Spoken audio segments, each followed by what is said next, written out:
Hamburg School for Communications and Journalism, as you can see on the screen, and we love having colleagues from around USC come and participate in our Roski talks. So it gives me special pleasure to welcome him.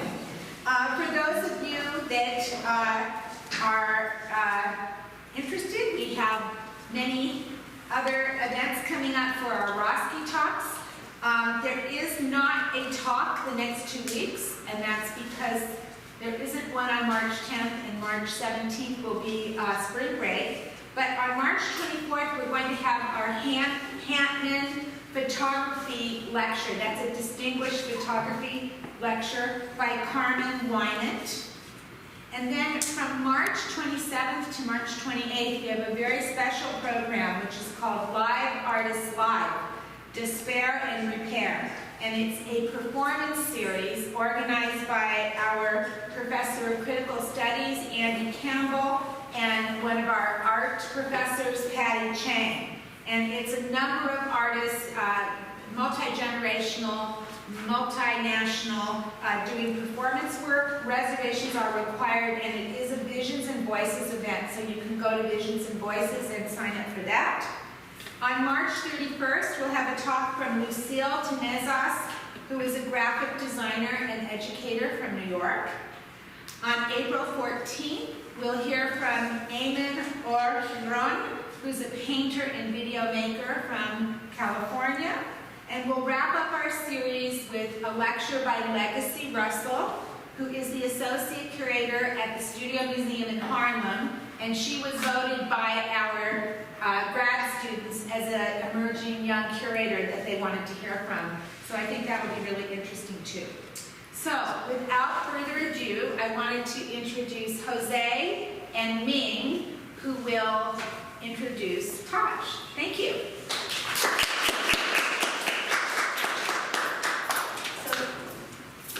Good evening, guys. So Professor Frazier is a cultural historian who explores the arts, political, and expressive cultures of the people of the Africa diaspora in the United States and elsewhere. His research examines histories and the current day dynamics of race and gender, culture, traffic and contact, urban culture and life, and popular culture. As a Black Studies and the communication scholar trained in the humanities, his interdisciplinary scholarship, pedagogical mission, and intellectual purpose is aimed at facilitating for different communities. 1. The value of a critical approach to culture, communication, and the historical, ontological, and material dimensions of power. Resistance and subjectivity. 2. Old and new creative modes of cultural and political intervention. He is the author of The East is Black, Cold War China and the Black Radical Imagination, Duke University Press, 2014. Co-producer of the documentary film The World is Yours. Was on the scholarship steering committee for the audiovisual and traveling art platform, Question Bridge Black Males, and is on the editorial board for the Journal of Race and Policy and Communication, Culture, and Critique. Please welcome our guest speaker today, Dr. Robeson, Frazier. Thank you, Jose. Thank you, Mayor. I appreciate that introduction. I want to thank Karen Moss, Nazli Hosick, Amelia Jones, now Mr. Mate, and just the Roski School in general for the invitation, the opportunity to have fellowship and exchange with you all. Just so you know, for a while I've been extremely admiring what you guys have been doing at Roski for a while. Annenberg is fantastic, but at times I come out of really a family that's been based and grounded in the arts and creativity. So I'm always like looking outside, like wondering what you guys are up to.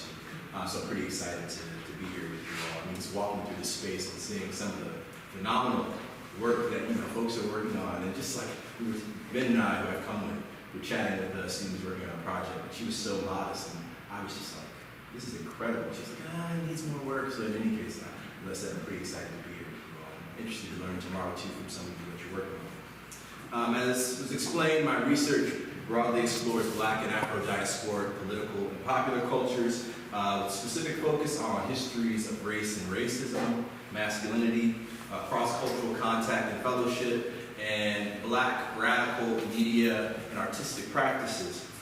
My concern and passion for different forms of radical Black political and popular culture is really rooted in the communities in which I grew up. As a kid, I grew up in multiple communities, really all at once.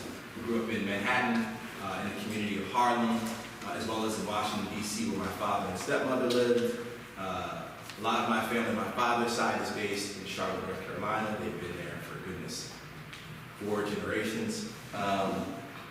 And then in my teen years in New Jersey, some of my earliest memories are traveling with my grandparents to the Baptist church that they grew up in, that my father and my uncles grew up in South Carolina, and spending, all day on a Sunday in church, from 9 a.m. to about 4 p.m., eating lunch there, getting early dinner, and operating with kids wondering when are we going to get out of here. But then seeing moments where the energy in the church was transformed. My grandmother played the organ.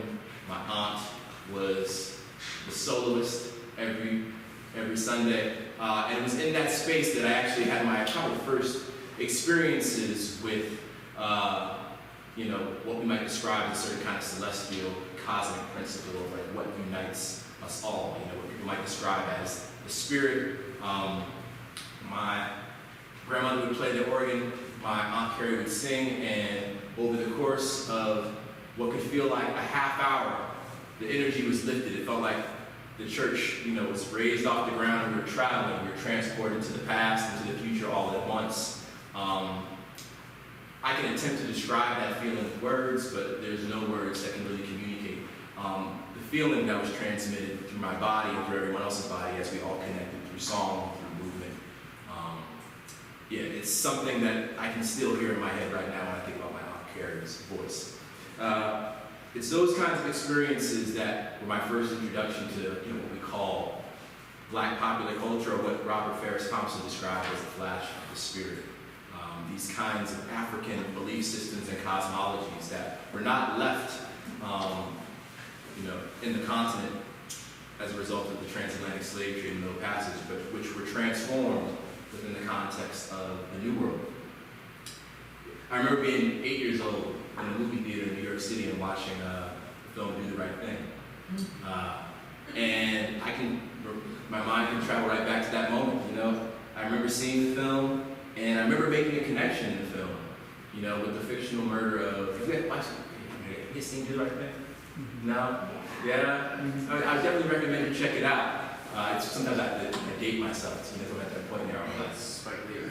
Spike Lee film. Spike Lee's, it was his third film. His first film was She's Gotta Have It. His second film was School Days. And his third film, which to me is probably his most impactful film. It was a film that people in news media were saying was going to produce uprisings and riots, because he was commenting on the history of white supremacy and the kind of tension that was brewing in places like New York City in the late 1980s. And so as I said, when you see the film, I'm kind of spoiling it for some of you. There's a murder of a key character by the police.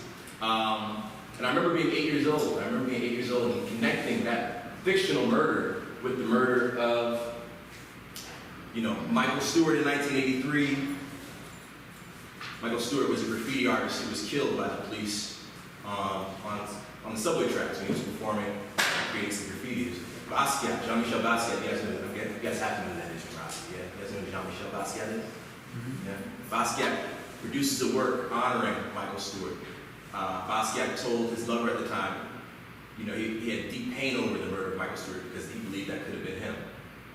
So Michael Stewart in 1983, Michael Griffin in 1986, Yusuf Hawkins in 1989, as well as the 5 teenagers who were falsely accused of rape in 1989, who are now, at one point in time were known as the Central Park 5, now known as the Exonerated 5. So this is the kind of news media I grew up with. Young people being portrayed as wildling wolves preying on the public, right? This was a kind of news media that surrounded us. This was actually the advertisement that the current president of the United States took out in New York City newspapers calling for these teenagers' deaths via the death penalty. right? So when I saw Do the Right Thing, I mean, I remember seeing the film, and this is what I connected it to as an 8-year-old. This was the first time I believed that I was really kind of politicized, when I understood that art can have political purpose, that art can not simply be about something of the past, but can be commenting on our present, right? Commenting on our present. In any case, it's those kinds of experiences, you know, and hearing songs like, another reference, I'll give you guys like homework for tonight, all right? Do the Right Thing, yeah? Do the Right Thing, and Fight the Power, right? Song by Public Enemy, which was the soundtrack both to that film, but really the soundtrack to that summer, right?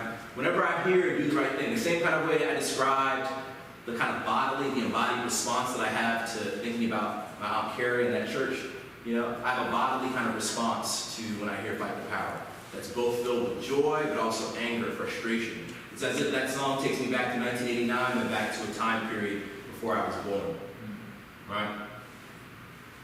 It's that kind of felt, lived experience of expressive culture that is my passion, that I'm committed to studying, that I'm committed to supporting and digging into, that I'm committed to, you know, working with others to help them find their point of inspiration and passion. I was fortunate enough to be able to figure out my passion when I was in college, which was history, in the history of kind of expressive cultures and popular cultures. And long story short, like many of you, I went to grad school, a lot of years, a lot of coffee, not a lot of sleep.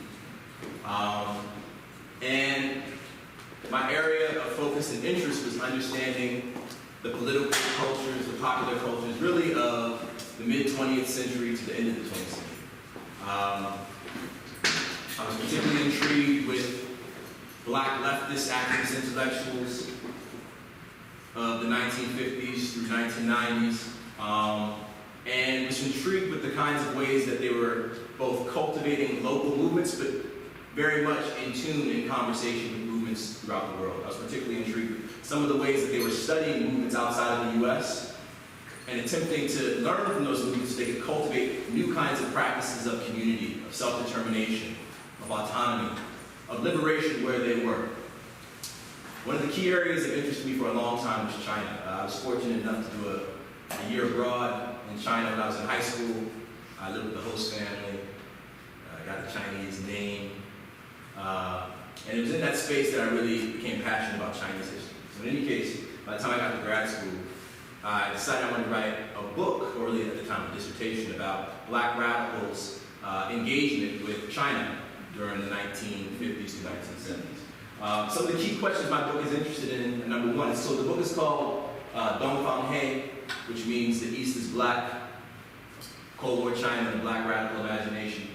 And at the heart of the book is, I'm trying to understand, as I said, how Black radical leftist militants engaged with China from about 1949 to 1976, and really trying to unpack, number one, some of the ways we've been encouraged to think about, number one, the Cold War and the Black freedom struggle. You know, when I grew up, people talk about the civil rights movement, you know, and they might talk about the Black Power movement.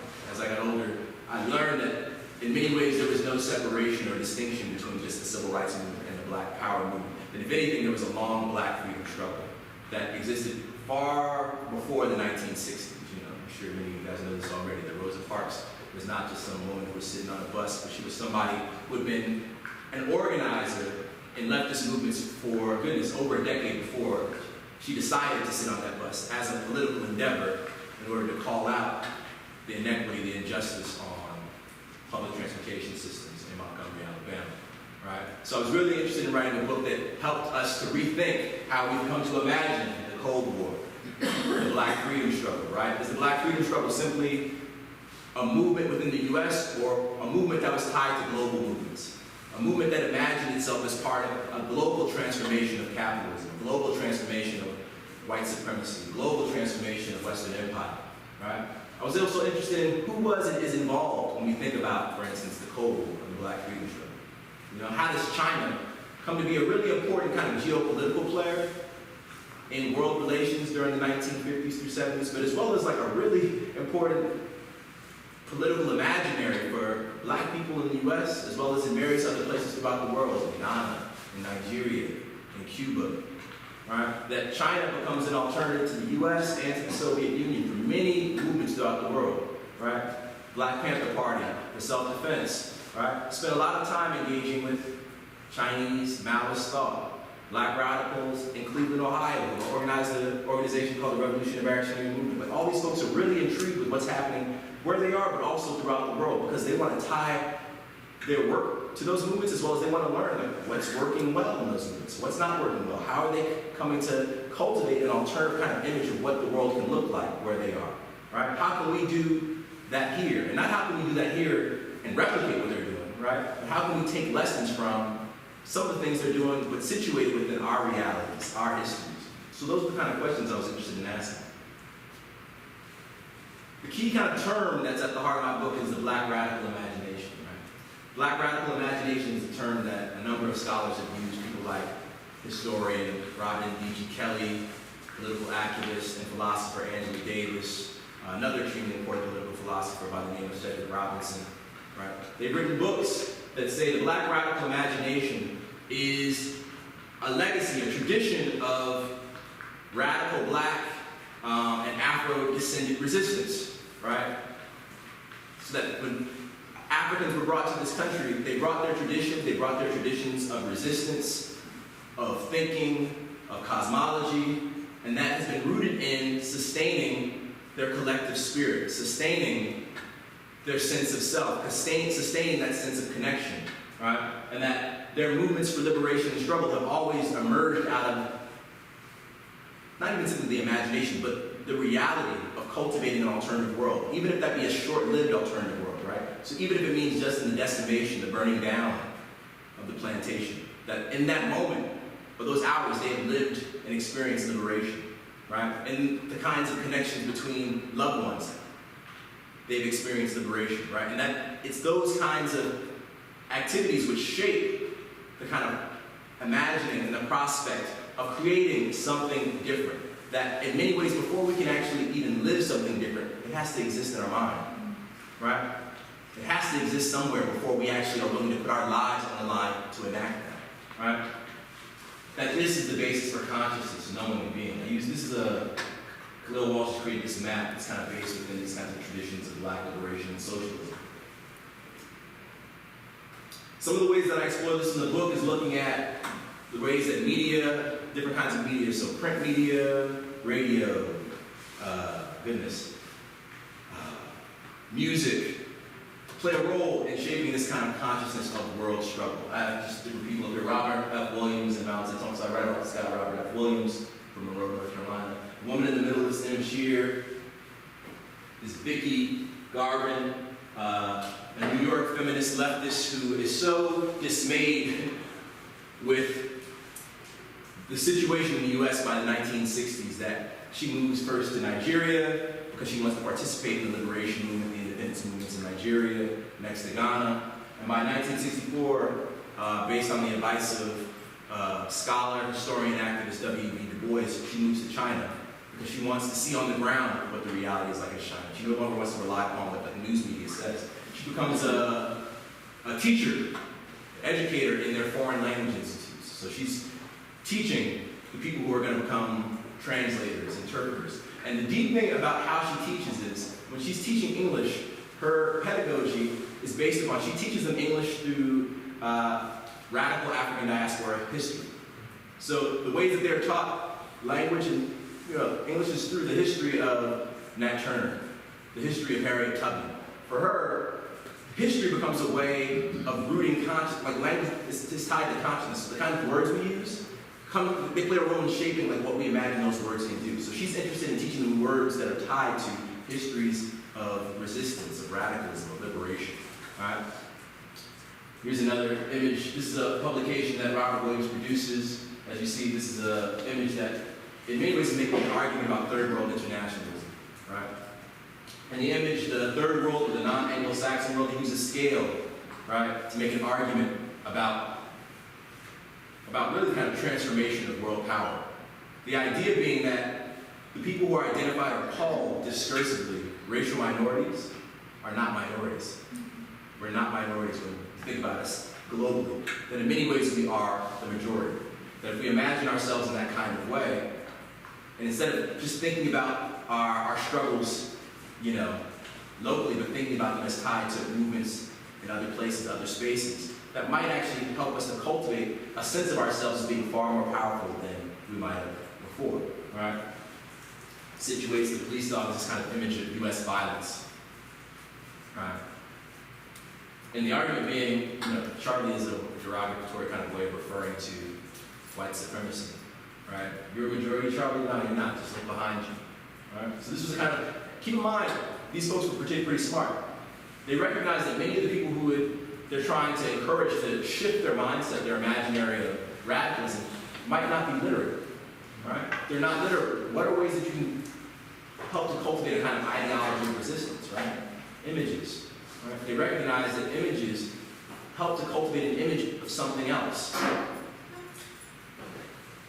Other images I look at also are Chinese propaganda posters. So these are propaganda posters that the Chinese government produced. The first one in the aftermath, actually leading up to the March on Washington for Jobs and Freedom. So this is an image where the Chinese government is articulating its support for black resistance movements in the U.S. Here's another one from 1968. So this is in the aftermath of the assassination of Dr. Martin Luther King Jr. and the uprisings which took place throughout the country, right? The Chinese government made different kinds of propaganda posters like this, you know, where they showcase different kinds of resistance movements. So they had posters like this for Palestine, for the U.S. The argument being that, in many ways, the U.S. and U.S. democracy, quote unquote, is burning, right? That the U.S. has this kind of image of freedom and equity, that the people of the U.S. are burning that down. Why? Because it's a lie. It's a lie. The U.S. is importing all these ideas throughout the world of being, you know, the leader of the world in terms of democracy, and the gaping wound in the U.S. are the treatment of people of color, the treatment of women, the treatment of the poor. So the Chinese use this in many ways to articulate their support for struggles elsewhere, but these were also domestic tools. They also used these to encourage Chinese citizens to see China as a world power, to see China as participating in critiques of U.S. global power. So this is some of the stuff I focus on in the book.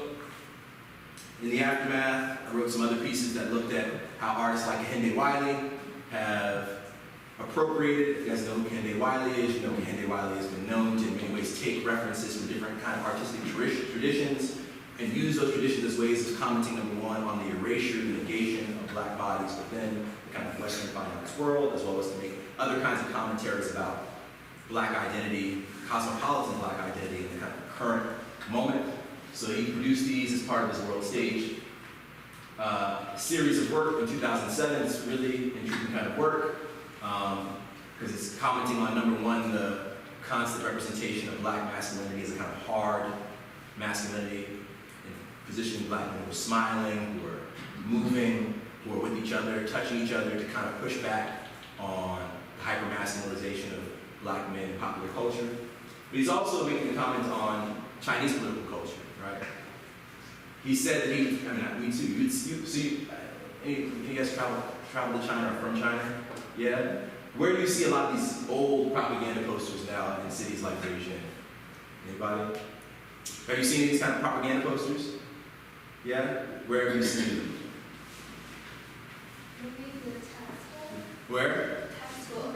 In a textbook? Yeah. So definitely the textbook. That's like the past. Anybody else?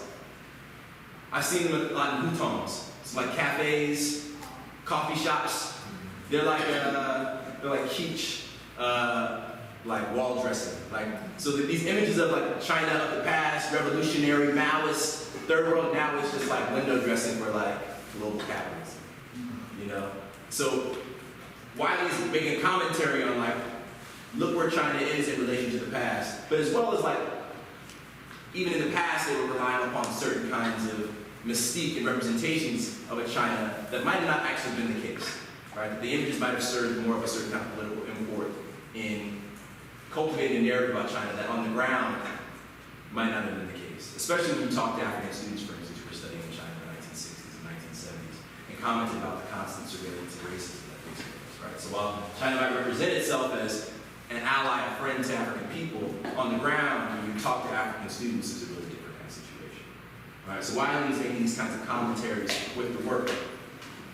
So I finished the book, trying to figure out what to do next. I'm not from Los Angeles. I don't know if you spend a lot of time with your work, but at times when you spend a lot of time with your work, what you miss out on is people, relationships, friendships.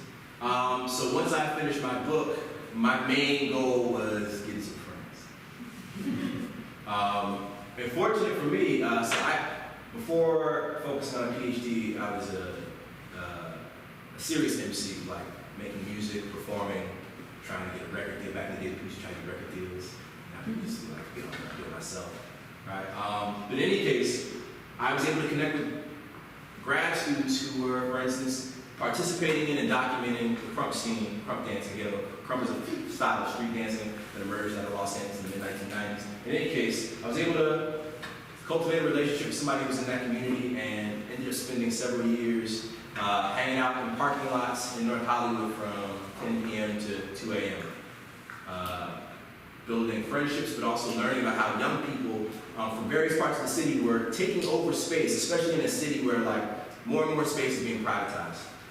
More and more space is being pulled from young people and being spontaneous, and not even just young people who don't have means to pay for the use of the space, and being transformed, for private purposes. So in any case, I spent time looking at how these folks were taking over a parking lot at Ralph's and transforming it into a space for performance, for creativity, for building relationships, solidarity, fellowship, but as well as how they had to deal with hyper-policing, how they had to deal with the ways that they were being criminalized by business owners, the police. I was also fortunate enough to build another relationship, a friendship with a grad student who was working on a film about how hip-hop musicians, artists, fans had been utilizing the internet over the last 20 years to cultivate new platforms for circulating music, building audiences outside of the corporate control of music labels and the record industry. We made a film about it. A lot of folks, Wiz Khalifa, Future, Internet. We actually had to document the filmmaker was actually there when the Internet was working on their first record. They came up with the name of the Internet. We followed them throughout the film. Anyway, films are a hard thing to do, but in any case, we just finished it last year and premiered it. And it was just at the Pan-African Film Festival, and we're actually doing a screening plug at Annenberg into this month. If you guys want to come check it out, I'll make sure I share it. So in any case, working on projects like this, where I get to both explore by my critical, insights, but also that take me away from just writing and actually getting into spaces, into communities, especially with artists. One of the other things I was fortunate enough to do, long story short, is take over as head of an institute at Annenberg, which is called the Institute for Diversity and Empowerment. We explore the role of media in the arts and the study of culture, identity and difference, and struggles for social justice and equity. We do a lot of programming, a lot of events. We also focus on teaching and curriculum development. We have a minor that focuses on justice, voice, and advocacy. And one of our key areas of work is in terms of industry, but especially community partnerships. We're really interested in learning from community organizations who are doing the work on a daily basis of using the arts, technology, media as tools and resources for the cultivation, the enhancement of critical consciousness. All right. So some of the events we've done, I'll show you guys quick. We've done exhibition screenings in the Annenberg building, if you guys have ever been over there. So we partnered with artists like Hank Willis Thomas, and basically had for 2 months a series of work that he did with several artists that focuses on black masculinity, playing in the space. So this is called Question Bridge, and we did actually this partnership between myself and Suzanne Lacey called Rap Lessons, Bridging Race, Arts, and Placemaking.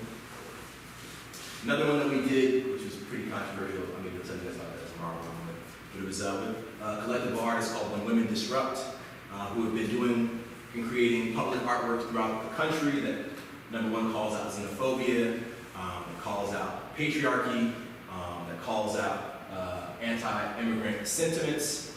They're collectively emerged in the aftermath of the last presidential election. We worked with them, had them work with a number of students from Annenberg to create artworks that were, public works that were on the Annenberg building. They were actually supposed to be on along the gates of the field that you you're walking from the old Annenberg building to the new Annenberg building. It's supposed to be a massive work, but there's a lot of controversy surrounding the work they were going to produce, and in the aftermath, which I'll talk about tomorrow, Breitbart and a lot of folks were pretty upset about the work that was made. As I said, it's a pretty important, provocative work that emerged as a result of frustration and anger among students, and them working with the artists to produce a work that they wanted to encourage conversation and exchange on campus. So this is some of the stuff we've been doing. But probably one of the most fruitful relationships that I've been able to forge as a result of the various initiatives I've been doing is a relationship with an organization called Chaos Network, and especially the founder of Chaos Network, Ben Caldwell, who's actually here with us today. So everybody say hi to Ben. We say hi to Ben. So Chaos Network was established in 1984 by Ben Caldwell. Ben is an avant-garde filmmaker, born and raised in New Mexico. Like many of you, came to get his master's degree in film at UCLA in the early 1970s, and became part of a radical collective of filmmakers known as the LA Rebellion Cinematic Movement. So another thing for you guys to Google, the LA Rebellion Cinematic Movement. I mean, so how many of you guys have seen Lemonade? Only like, I was like, you guys are very like, it's cool, you like it. So Lemonade, the aesthetics of Lemonade, for instance, are deeply informed by Julie Dash's film, Daughters of the Dust. Julie Dash is a filmmaker who's part of the LA Rebellion Cinematic Movement. Goodness, if you've seen Jay-Z's video, 444, the director of that video, Arthur Jaffa, one of Ben's students, when Ben taught at Howard University, Arthur Jaffa, Ben has directed a number, right now he's getting a lot of attention in terms of his work, but Arthur Jaffa is somebody whose work is deeply informed by the LA Rebellion Cinematic Movement. Other films I would recommend you guys see if you haven't seen, Charles Burnett, Killer of Sheep. All right? These are all really important films, especially in terms of thinking about the history of Los Angeles. All right? In any case, Ben is part of this collective of filmmakers who come here in the 70s, whose attitude is we're not trying to make films that abide by the dominant conventions of the Hollywood model. Right? We want to make films that uplift. We want to make films that contest the demeaning representations of black people, of poor people. We want to make films that are rooted in the communities that these people come from. We want to make films where the community participates in the making of the film. Right? So the point of the films they make is both about what you see, but also in the process of how it's made. Right? Very important. Right? It's not just about what you see, but also about the kind of values that shape what is made. Right? They were invested in making films not that would play in major theaters, that would play in churches. Right? That would play on walls in abandoned lots. Right? That would play in schools. Right? So from the beginning, they were not supported by many of the faculty and staff, by some. There were many folks who did not like that kind of work where they were. But nonetheless, as a collective, they created a communal kind of practice of making and creating work. By the 1980s, Ben wants to cultivate a space where he can educate young people in media production, television production, and film production, but also where he can create a hub for innovation, innovative kind of practices. And his space, as you see, becomes a youth gathering, not even just youth, it's an intergenerational gathering space for fellowship and for creativity. Two of really the longest open mic hip-hop workshop. Ben is very clear, it's a hip-hop workshop, and that's not just simply an open mic, but it's a space where people come to workshop their ideas, right? Where they have to get peer reviewed. Yeah, he's been running the longest open mic hip-hop workshop since the 1980s. The first name of it was iFresh. Some of you guys might know this, by the 90s, it was Project Blows, so groups like Freestyle Fellowship emerged out of this collective. And today it's called Banana. So, Ben, what Tuesday night? Is it the second or third? Every third Tuesday. Every third Tuesday. Anybody been to Bananas? Oh, see, some of you guys don't. Okay, cool. So you guys should come on the third Tuesday night from 9 to about 2. You can see some of the most, innovative, creative poets, MCs, singers, performers in the city. And as well, just have a good time, right? Have a good time. Happens at this space. In any case, I met Ben a couple years ago, maybe about 7, 8 years ago. This is Laverne Park. You guys been to Laverne Park before? Yeah. So Ben's space is right here. Right?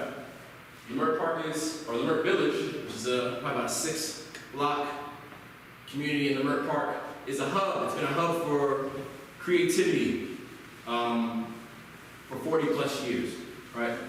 Many extremely important spaces have been there, are still there, which have nurtured the creativity of Black and brown people in the city for decades. Yeah.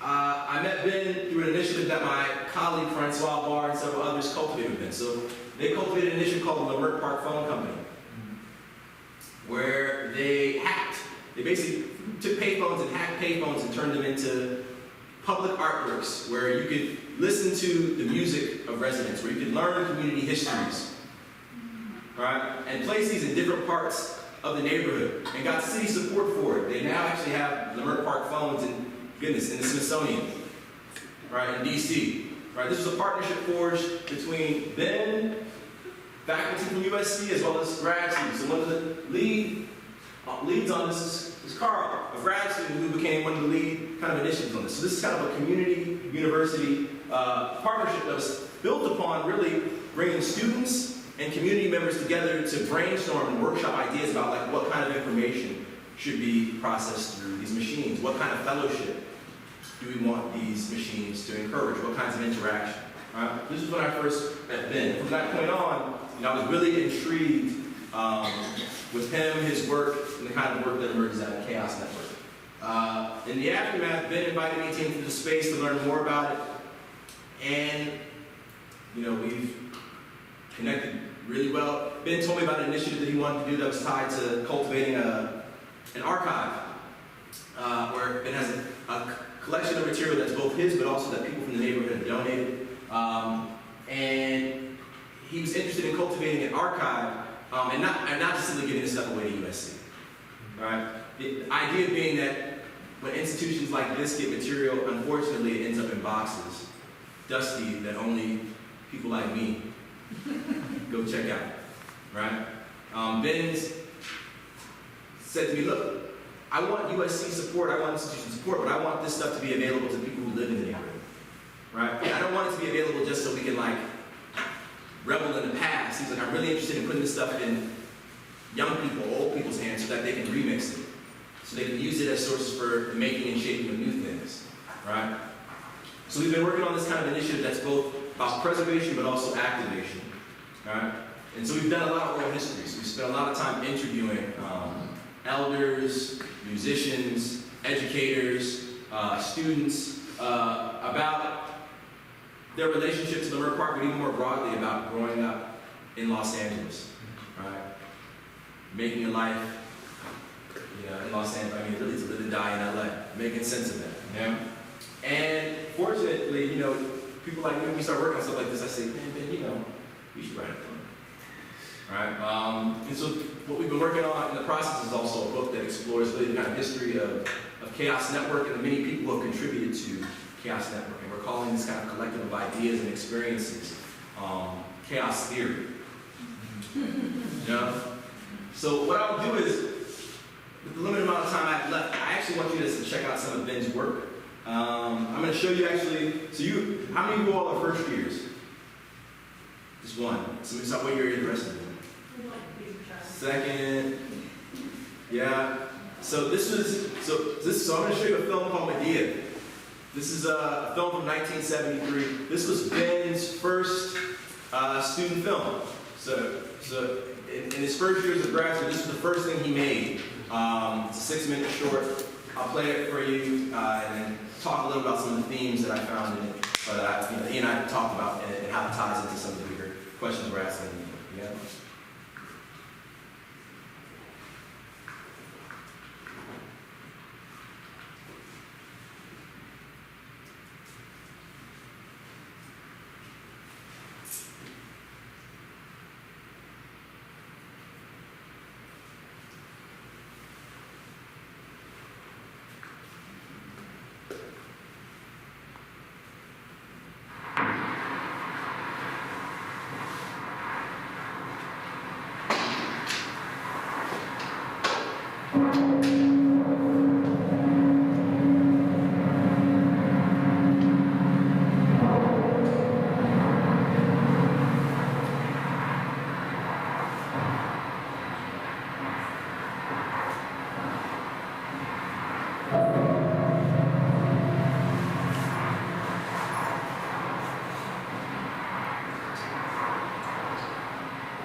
Anything? What's your interpretation? Your reading?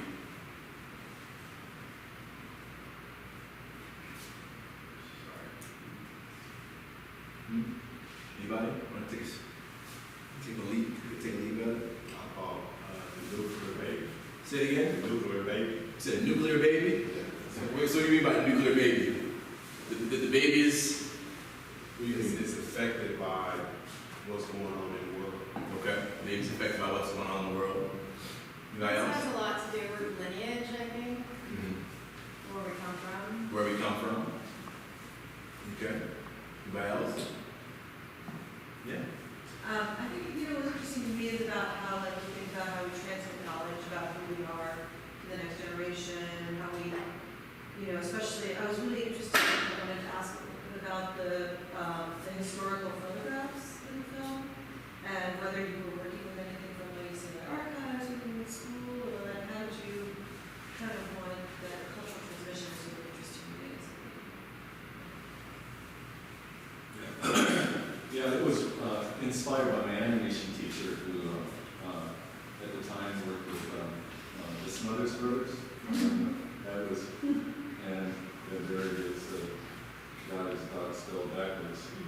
And so he was my teacher, and I thought it would be interesting, since we're talking about the European lineage, what would the African lineage look like if we showed our African lineage in 3 minutes, just like they were looking at the European lineage for 2 minutes.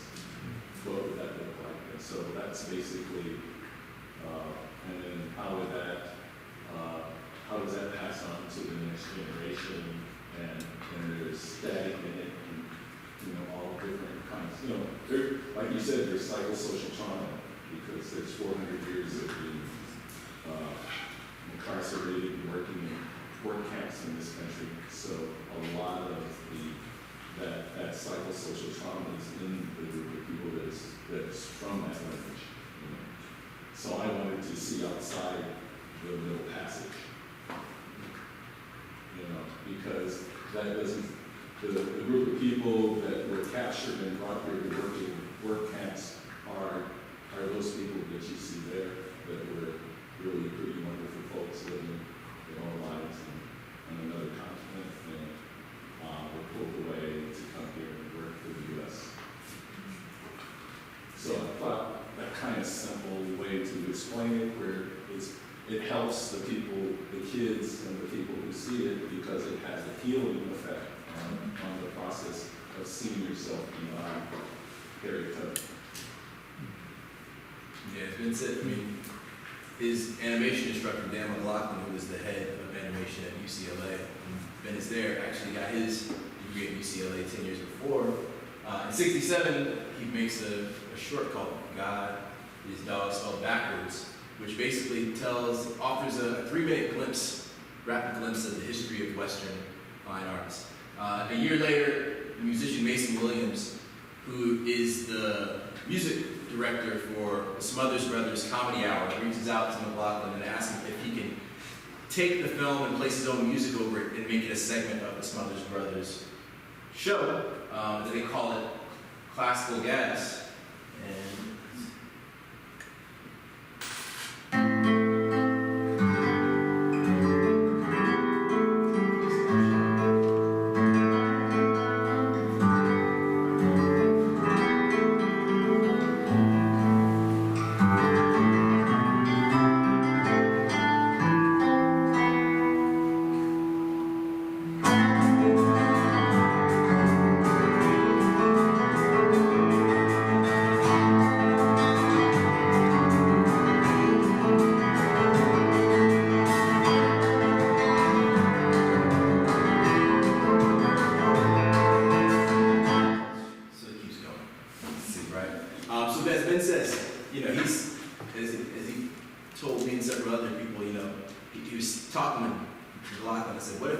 wouldn't it be hip to make a film that showcases the histories and movements of resistance and ways of seeing and understanding themselves of African people, and make this as a film that talks about how is all this information transmitted to a child before they're actually born? How is the kind of history of both psychosocial trauma, but also an image of something else that they are born with which they have to tap into, which the world might try to constantly constrain, contain, kill off, but which is there, right? Which their mother, their lineage, their genealogy is passed on to them, but which they have to figure out the route to exercise. Yeah, Medea explores Black and Afro-diasporic memory of the histories of violence, resistance, struggle that a mother communicates and passes on to her child before its death, right? It begins, or at least a minute into it, there's a poem which we hear, a woman's voice. She's telling a poem by Mary Baraka called Raise the Doctrine, where she begins with raise the dead nigger, raise the covenant, raise the race. Right? As the poem continues, the pregnant woman is replaced with still images that rapidly flash on the screen, photographs and drawings of different African ethnic groups, right? In various communal customs and ways of life, which then shift into other images, right? Images of violence, images of police dogs, right? Jails, the reality of Jim Crow racism, right? But later, Black people marching, protesting, preaching, praying, communing, communing together, right? And we hear a palpitating heartbeat throughout. The screen turns white, we hear the scream of a crying baby, right? The screen goes dark, and we hear a male voice reciting a stanza from Ghanaian writer I. Kwe Armer's 1973 novel, 2000 Seasons, where he says, "A culture provides identity, purpose, and direction. If you know who you are, you'll know who your enemy is. You'll know what to do. What is your purpose?" Right? So as Ben says, one of the inspirations is McLaughlin's film, right? But also, Ben is part of a tradition of assemblage, right? As a kind of radical, creative practice of art making. You guys, I'm sure, students of LA arts history, so there are a number of people who I can refer to in terms of assemblage, right? People like Edward Keenholz, George Herms, Wallace Berman, right? But as well, movements of Black artists such as Noah Purifoy, right? And the Watts Tower Collective. And if you haven't, there's another collective of folks I recommend you check out. There was actually a phenomenal exhibition of one of these artists, Betty Saar, that was at LACMA recently, right? So I have one of Betty Saar's works from this time period, right? Noah Purifoy here. These are artists who are taking found materials and repurposing them, both to call out consumer society, but also to cultivate in a kind of different imagining of what communal, creative practices can look like. What is the function of art?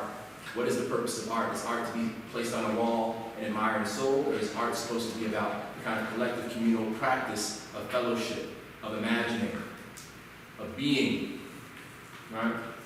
Cultivating different kinds of imaginings of what is the purpose, the function of art. So Ben is part of this tradition, right? He's making work as a master's student as part of this tradition. He's taking found material, images that he's found in the library, UCLA's great library, as well as images that belong to him, images from magazines, and turning them into a narrative, right? About historical imagining. One of the people from this collective, John Outerbridge, actually talks about this as cast-off culture. He says, "I see a rag as an object of many vibrations. You wear clothes after you're tired of them, they're just rags. But you can't escape the importance of the rag, no matter where you go or what you do. We use them to wrap around our bodies, but we also hide in them."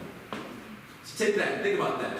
Films, what you look at online. How do we take these things to wrap ourselves in terms of what we're dealing with? Right? But how do we also hide potentially within them? Are they opening us up, raising our consciousness, right? Because of the colors, because of their previous lives and their histories, rags are pretty much a statement about our social position in the world and the importance of the cast-off. I had a mother and a father who had a lot of faith in cast-off, right? I have a mother and a father that had a lot of faith in cast-off, grandmother too, right? What does that mean? The beauty and aesthetics of what is not of use anymore, right? People who make quilts understand the power of the cast-off, right?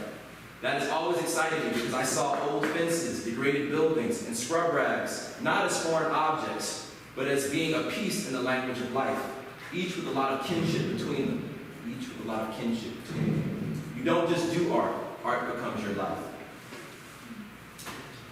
So Ben is referencing, sure, McLaughlin, but within Ben's aesthetics of editing, I would argue our visual poetics, right? He's relying upon, number one, not relying, using, repurposing Mary Grotter's poem, right?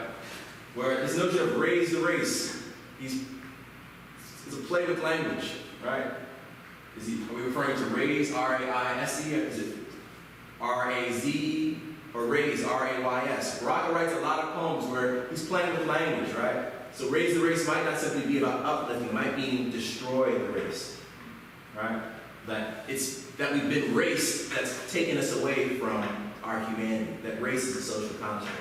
Race has been created in order to mystify power relations, right? Or really to justify and legitimize power relations, to legitimize the exploitation and dehumanization of people, right? So the idea can be maybe not about raising the race and uplifting, but like we need to raise it, destroy it. It might mean raising, this is a black nationalist poem, our oppressors, right? It might also mean understanding ourselves as emanating light, so R-A-Y-S, that in many ways, to raise the race means to identify the light within them and find spaces where that can be nurtured and sustained, right? This pulls out of black traditions of speech, what we call signifying. You know, where you might say one thing but it means something else, and if you're not in the, if you don't know the sauce, you can't really tell the flavor. Some of y'all get that. You understand? These are old traditions of black communication that Ben is utilizing in his work, that's framing his approach, right? As well as jazz musicians.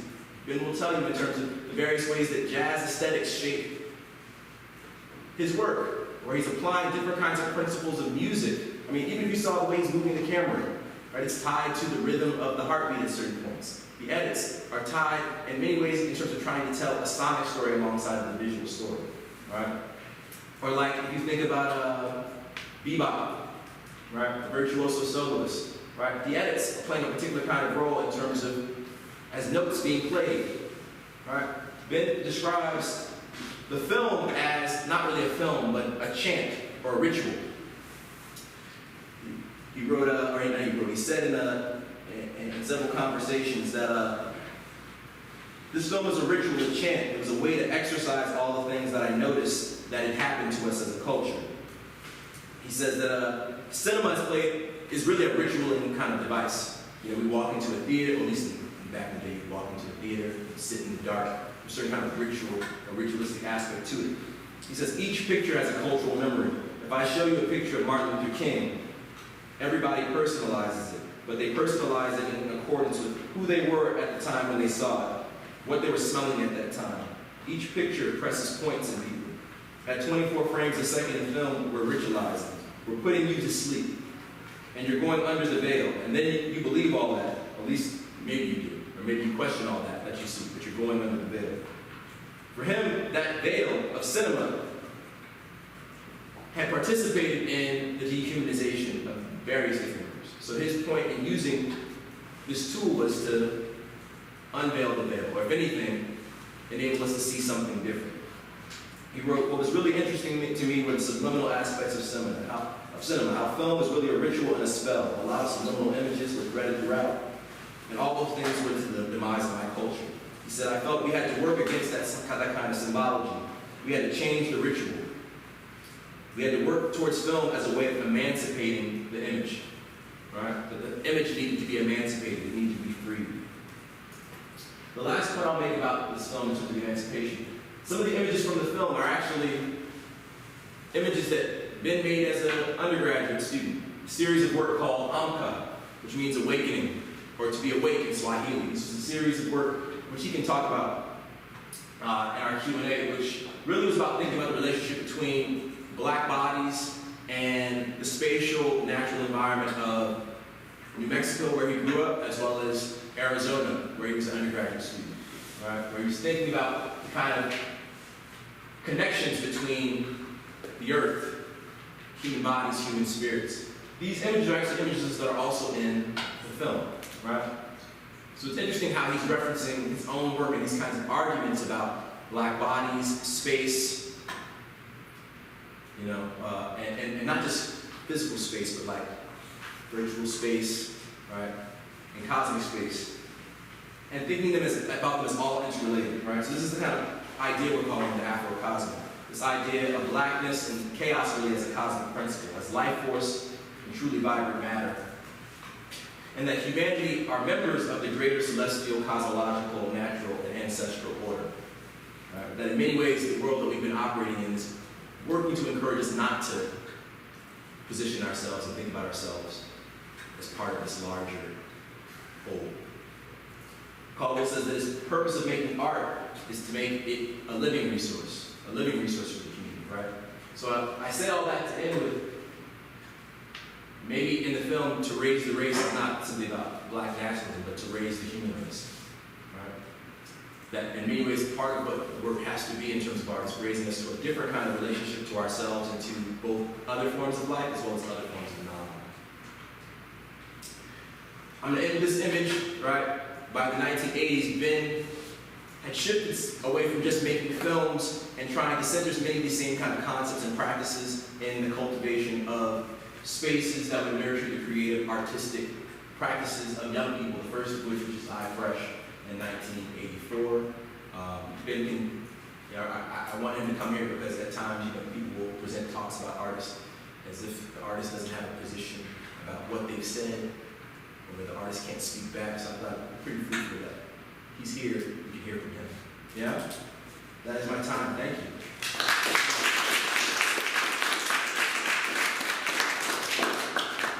So we can open it up, yeah? Deb, you want to come up? Sure.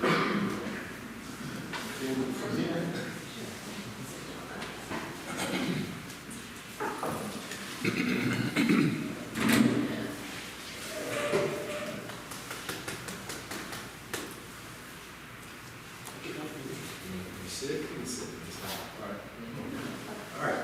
Questions, comments?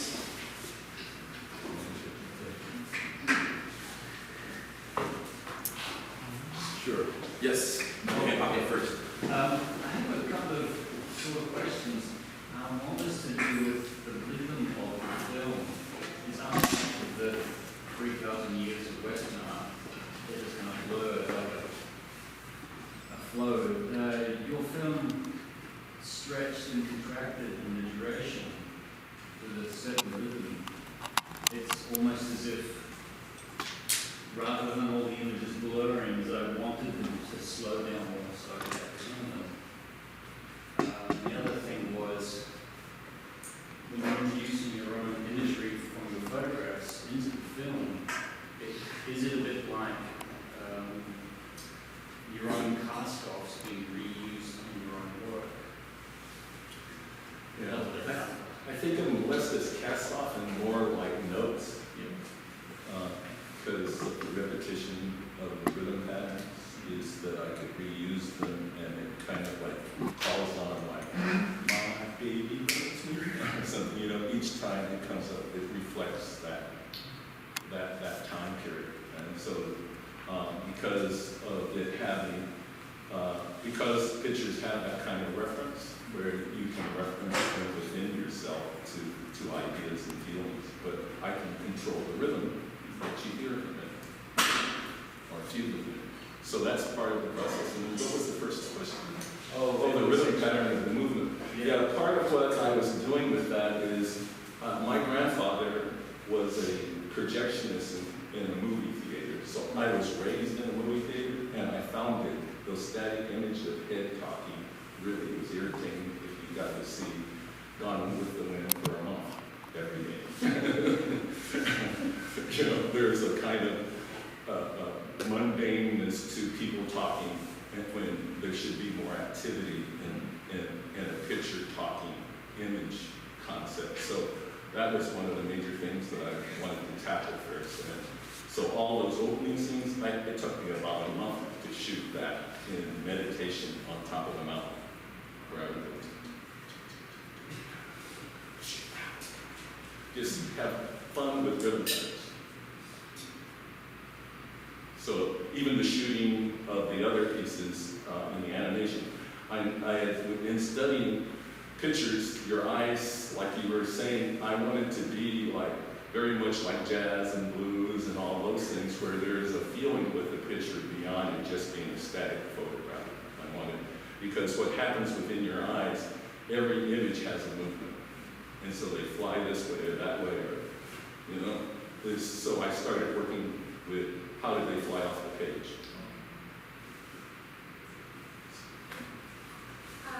Thank you both for that. I guess I wanted to ask, maybe this is a question you can both speak to, but I'm thinking about like the way chaos and your own artistic work and how you think about sort of distinction between a kind of like community building or like a pedagogical space and your own work, because I guess you talking about your father and your grandfather as projectionists.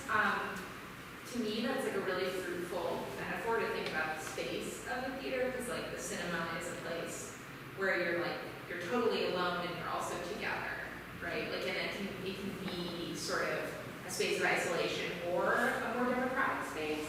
So I guess I'm wondering about how you think about these practices as like parallel or intertwined. Well, the first thing that I started trying to really look at is how film started. And it started as within a live play format. And so being, again, a kid raised in a theater, it was a live, fun play environment for us. I rode a bicycle up and around. When it got so boring, we could have fun. It was a kind of a play base for the kids to have fun, you know, because it was like a few cents, and then the parents could let you just go there, and you could stay there all day and watch this movie. And then they would also have newsreels that were kind of new, and then the cartoons, all of those things, and then the food, and they give you enough money so you could kind of hang out there, and it was kind of a fun place. So yes, I replicated that kind of a feel within my film as opposed to it being totally under. Because to me, you need all your senses, and part of the senses is not to just be totally under, but to also, in an African sense, to use your body too. Does that answer your I was wondering, I was really interested in this idea of using film as ritual or ceremony. I was wondering if you could just talk a little bit more about that. Yeah, well, there's a ritual already happening, except it's not in our favor, you know. And so to me, and I say that like he was saying, our end is really humanity, because I'm of the belief that just because I say black doesn't mean that I only believe that black people are the only people. I just believe that white people were the first people, and we gave birth to a lot of people. And that shows scientifically, but that means that we're all the same humans, you know. And this color thing is just like when we have a puppy that has a white cup, a black cup, you know, trip. But we happen, as humans, we're tripping. You know, we have all these different colors, and there's a trip that happened, and it has really the 400 years of the legislation making that color easy to identify in a slave count that they had here. So anytime that people left and you're of that color, then you could be in prison. You know, so that's part of the way that this color ethos happened in America. That's a little bit weird, because it doesn't have anything to do with our humanity. So I say the people who were captured because their color is our problem, but I don't use that as a way to say that we're better or worse and all of these kinds of things that you might think by focusing on. No more than like the Chinese culture or Arab culture or Chilean culture, everybody mentions the culture that they come from, and we just happen to come here where our culture was cut from us, and we were told to forget it, like you could see in Kuta Kinte and those things. You can say your African language words. So it makes it where you start researching rhythm patterns, because we're a tonal people. And so all of those, the tone and the pictures and the hieroglyphs and the ritual is our domain, because that's what the art of getting things done is about. You know, it's about using and utilizing all those various tools. Thank you. Yeah. I have a question, because the images that you used towards the beginning of your film looked like very ethnographic, and so I was wondering if that is indeed like the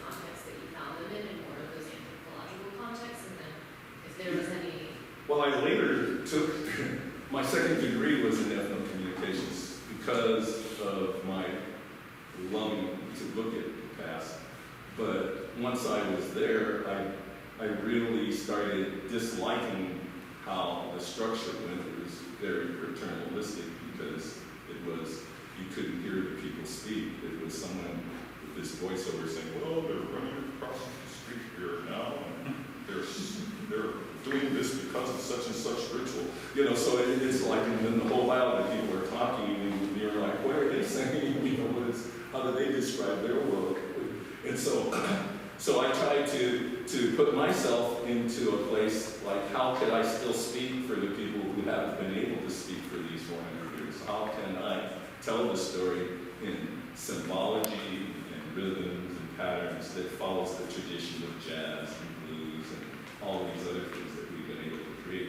Why can't we have that same kind of ethos in our images, you know, in our film? What happens right now is we create those kinds of structures, and right now it's just like cross colors and all the things that the urban culture has created. It gets kind of, we call America now, you know. So it's and I think it's good, but it's also wild because then we don't have anything specifically that we can merchandise to the world, like Jamaicans or like Trinidadians or like Chinese food or hair. You know, all these kinds of things are how you subsist and make something that you can sell, and then you can pay your children schools and things like that. But right now we're on a subsistence level of just working for people, and so we have to be able to edge out within this media sense. How do we edge out enough money to pay for our lives that's different than being used all the time? Because you hear these stories of all these early guys that create these things, like just more recently in your time period is Sly Stone. You know, he created this multi-billion-dollar nut that he was a homeless person in my neighborhood. You know? And the guy who took all the money, they almost had to pull. It was like pulling teeth to get the $20 million of the billion that he got. And it was because he's like, I deserve it, because this is a capitalist way of looking at, you know, how you can do not care about the human. You just take their money as if they're like you own a horse, or if you have a cow that you milk and you own the milk that they sell. And so that technique of doing business with us should end, you know.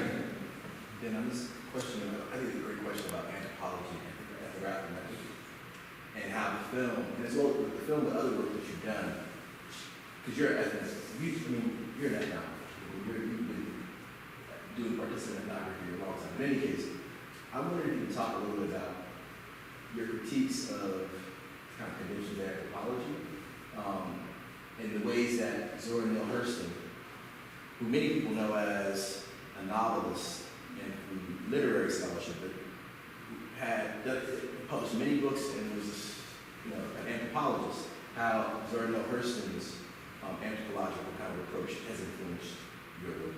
Yeah, she really influenced my work, because if you really, the thing that I started seeing her work as is really freezing the language syntax and rhythm patterns of the people who were straight out of slavery.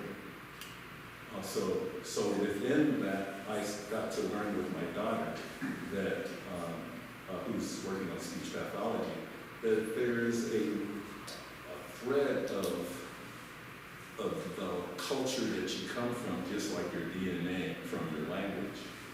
And so when you hear people like who are called Shaniqua, that's from a particular tribe of people from Africa. It isn't just a black crazy name.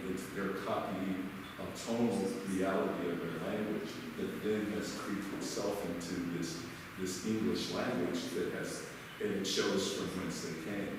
So those are the kinds of things that we started doing with studying our language and also our facial features and things like this. We have to do a deep dive because, you know, we don't know if we're, you know, like Italians know they're from Italy, but we know we're from the continent of Africa, but there is no family that we could point to, no really specifics that happens with a lot of the people who came here from other countries. You know, they can reference their life to some specific place in their homeland, and that homeland actually helped America be, helps Italians be, helps Asians be who are here because their mom and families are rich, and they can help them. We have nobody. So we are having to create a structure within this space that doesn't like us and shoot our kids. They fill the prisons and jails up with our kids. And then the kids who are left from that are foster kids, and then they put them in a foster system that is managed by the state. Then they're worth $2,500 a month. And they're housed in homes that have 10 people in it. So that's the state of the cultural race and how they're being addressed, and we as media people have to kind of deal with the ethnographies of that, you know? So how do you tell the story of this true ethnography within this space that's aggressing you now? You know what I'm saying? It's a kind of an unusual kind of flip-flop that you kind of have to go through. I appreciate that you were here. It seemed like from the beginning it seemed catastrophic, and it transitioning to this very live form of seeing the plants first and hearing part to the end when you see the Queen's Valley.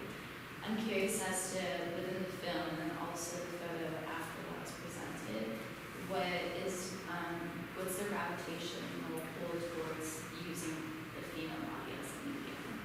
Because we're on Mother Earth. That's it. So because men doesn't look like a Mother Earth. Mm-hmm. Their body form doesn't. And so that was what made me gravitate to the mission. I use all human forms, but within the piece that I was doing, I saw a lot of similarities with the form of the desert and things like that. Me and my models, when we were working, that was one of the things that the first model really brought out in me, because she showed me how that happens. It wasn't me seeing it, she showed me how it could happen.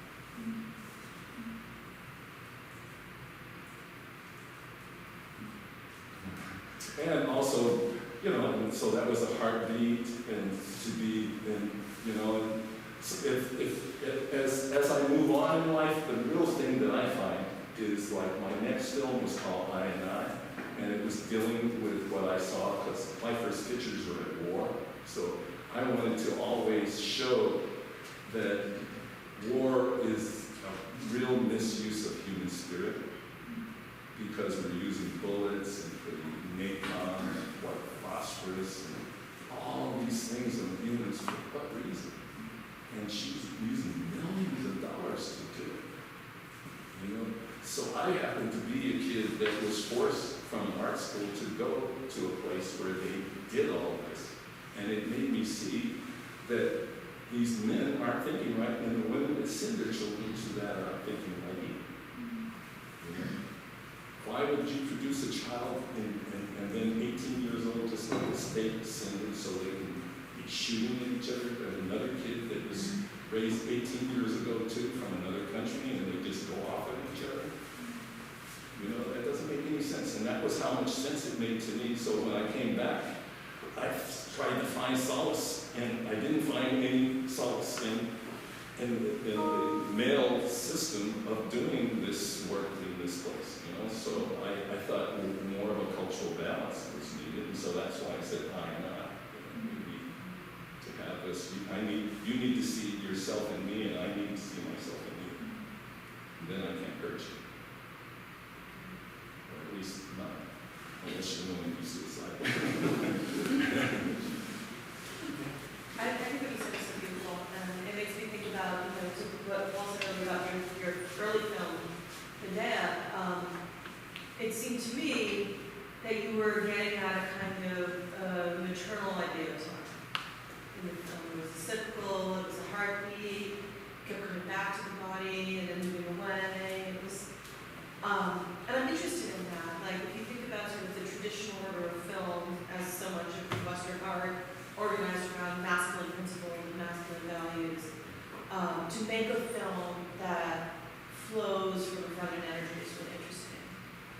Yeah, my mother and I were talking about that because when I went to Japan, the person said they could see my mom in me, you know? And I was raised by a dad and a father. But we took on the principles of respect for people from her, and all my brothers are that way. I have 8 brothers and 1 sister, and they all take care of their children. And there's a whole kind of maternal aspect on how we approach that way, because we didn't see it in our father. So I thought the approach that my mother was doing on how she could take care of 8 children and then deal a day-to-day on feeding them, all those processes of how to inorganically process something, make something out of nothing, was what we watched our mother do on a constant basis. So all of us kind of emulated that, and I emulate that. And like my first film, I is about an African wind goddess, so I have her looking at things. I've done a performance piece that is a multimedia piece, and it's called African Queens Today and Yesterday. I casted that, 150 people showed up. 75 of them were white, with that name, African Queens, because that was the basic principle. I believe that everybody knows that they come from the continent. And it's a kind of push off. And so I will ask them, why did you come for a film that says African Queens? He said, because I feel my innerness. And some people say, screw that, that's not true. But I mean, that gave me total thing. So I covered each woman with a black mask. And the whole theory was everybody who walks the word came through the pillars of a black woman's legs. And that was the basic principle. So if you hate your mom, you're going to cause all this problem. So until people learn to love the mom, your real mama, we're going to have this death and destruction, because that's the basic theory behind my work. Because it makes it easier. And you just look at Western history, I'm talking about ethnography. They gave me a vote before they gave their mama a vote. The women still had to fight for a vote after the black men got a vote. And so that theory really holds through all throughout us. We have to really be real with understanding. I think a lot of our problems is just that it's too often to the white male ethos. And it's destroying us. And it's not to blame them, it's the ethos, the concept, the thinking, the process. That somehow that process is won over the balance. And so that's all I'm saying. I don't think white men are mean or evil, but the ethos, the concept, the process that they had to deal with in order to be here as males has caused them to do things like this. Look at Trump. He's off on a thing, and they're explaining each other in such a strange way, because I watch it and I'm like, that's like Robert Rules of Order that they're doing, and they're trying to control the world with Robert Rules of Order, Because I've been in meetings where it's handled just like what they're doing, you know what I'm saying? Nobody really gets to say what you're wanting to say. It's just utilizing these rules that they block themselves into. I was asking you, so how do you think education curriculum could be changed possibly to combat, like you said, that white ethos that's just, white male ethos that's really spread, just through the histories that we've had, through the centuries that we've gone through? Well, I think America's, after traveling and working, like, we did a project where we got to go to Amsterdam, or Denmark actually. And Denmark took 30 years within there being just one autonomous culture to get dreams done. Can you imagine within our multicultural place with all these different religions? So I have an optimistic view. I think we're really drilling down on the first time that we're going to have a mixture of a lot of people working their ideas out, but everybody has to have a template, and I think that the template is art and culture. I don't think it's politics or religion. Because the religion and politics kill a lot of people, but art and culture helps heal those problems. And it's non-denominational. It doesn't have, you can help somebody make a plate, you can make clothing for people, you can make shoes. That's our job as artists. We can make those kinds of things happen. And we can make watches, make bracelets, every other culture. Everybody in a culture can wear it. You can be Muslim, you can be an animist, you can still use a watch. And so to me, that's the way I'm seeing myself, even with my films and the stuff that I'm producing. I don't want to make it where it'll be used for outfits, but there's nothing, I mean, you know, it's like you have to produce the art and produce flowers, and the flower will grow outside the outfits gas chambers, but we can still produce flowers, you know? So that's the way that I see that you have to work with this.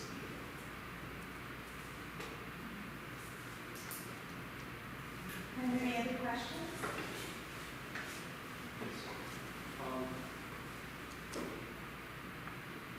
So, I want to talk about how people still are on a regular basis, where they want to and just give me a second here. When I came to USC and I joined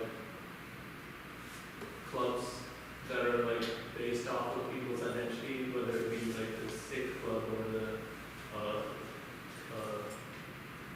first generation club, or when I talk to people who join clubs based on their racial identity, which is the Chinese club or the black streaming, I guess.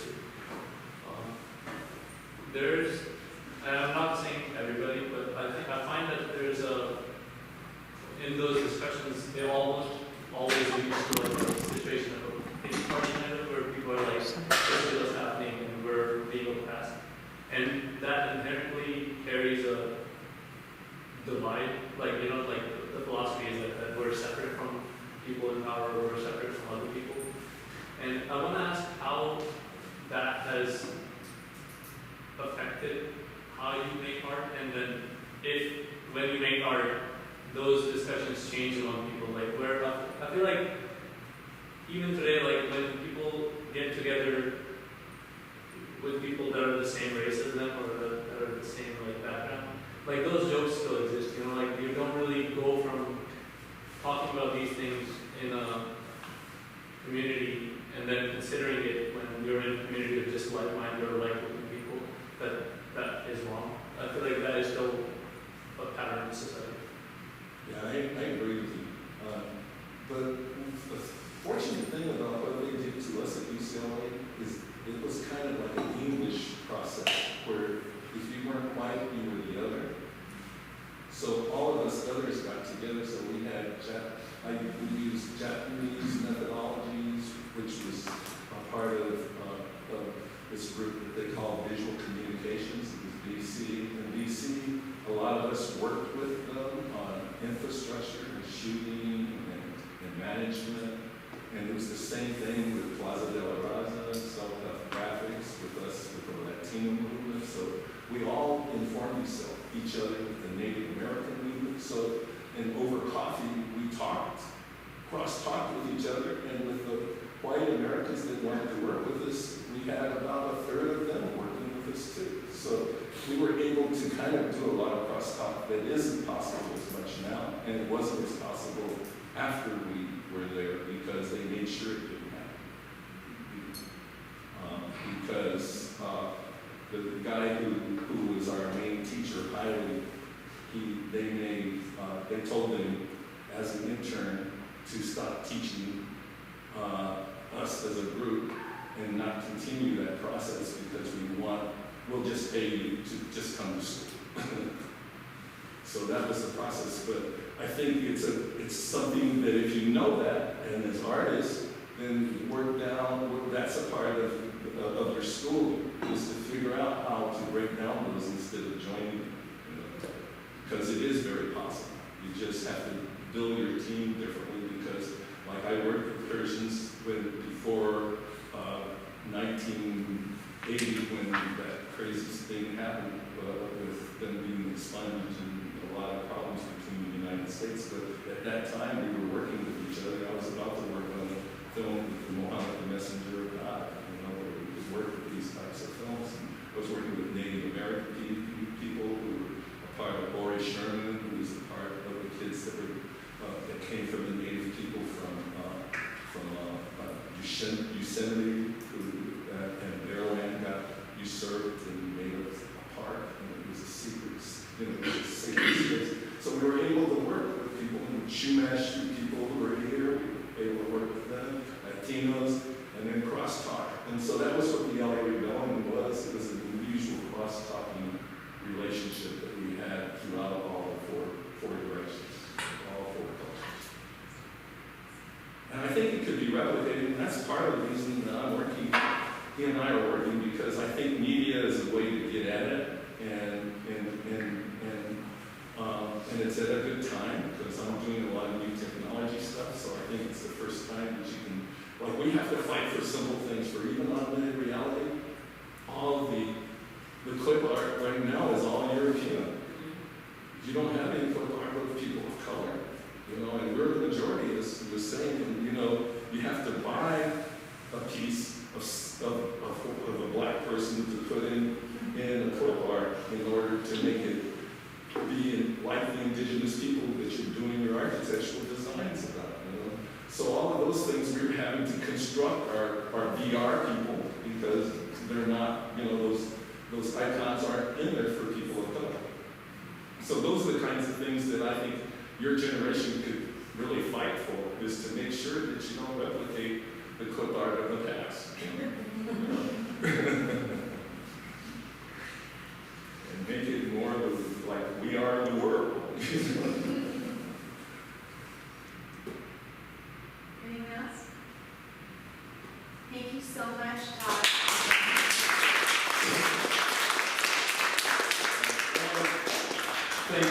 This time working with Taj has been fun. We just came back from New York and talking about hip hop, and we're with guys that are helping to create the initial versions of this, and so it's been a kind of fun thing of working this stuff out. And you guys find similar people. If you're trying to work, you remember to keep one foot in the community, because it makes you real. As opposed to getting your silos and then trying to get your job and then running back and forth to feed your children and just caring about your cars and the house that you have. All those notes that are chasing you, but also think of working with people that you don't know and integrate them into your work. And don't, like I always taught at my class, and those guys, like at this last meeting, the major guy who's doing the major works for this museum is one of my past students' friends, that I told them, don't repeat what your parents did. You know, while you don't have any money, then share it more evenly. Don't just hog it all up and not divide it amongst people that have been deprived of that family legacy that you guys have. So, and all of my students have come back and helped us in a lot of different ways, making sure that something like one of the guys who had a major project with IMAX, he was going to do a funk. They were asking him to do funk overview of the 70s and 80s, and he was not even born then.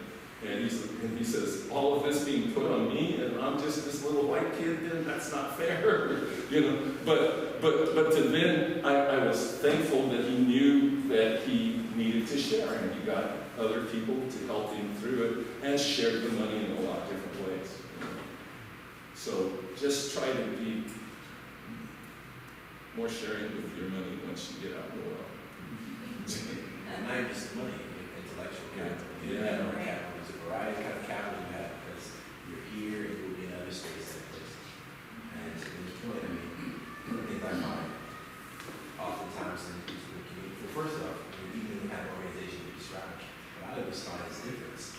Just because people are the same version of the background, what you probably will find is like, there's somebody in there who's voting for Bernie Sanders today, and somebody who's Trump. I mean, I think what these people. Yeah. I mean, to me, I always find that particularly intriguing in terms of how do we cultivate spaces where differences are allowed and supported, but as well as we also are able to be clear about, for instance, why there's a need for particular kind of organizations on campuses like this that might be predominantly a Black aligned organization or an Asian American aligned organization.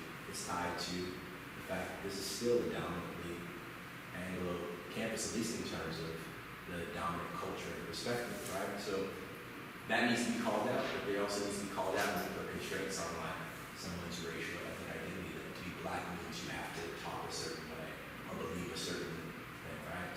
But I think we need to have spaces where these things can be interrogated. And to me, art and culture are key resources in terms of doing that kind of work in ways that other kinds of practices prevent. And that's the work that you all are capable of doing, right? Capable of having us get into the ritual of looking at something and then we have to ask difficult questions about what it means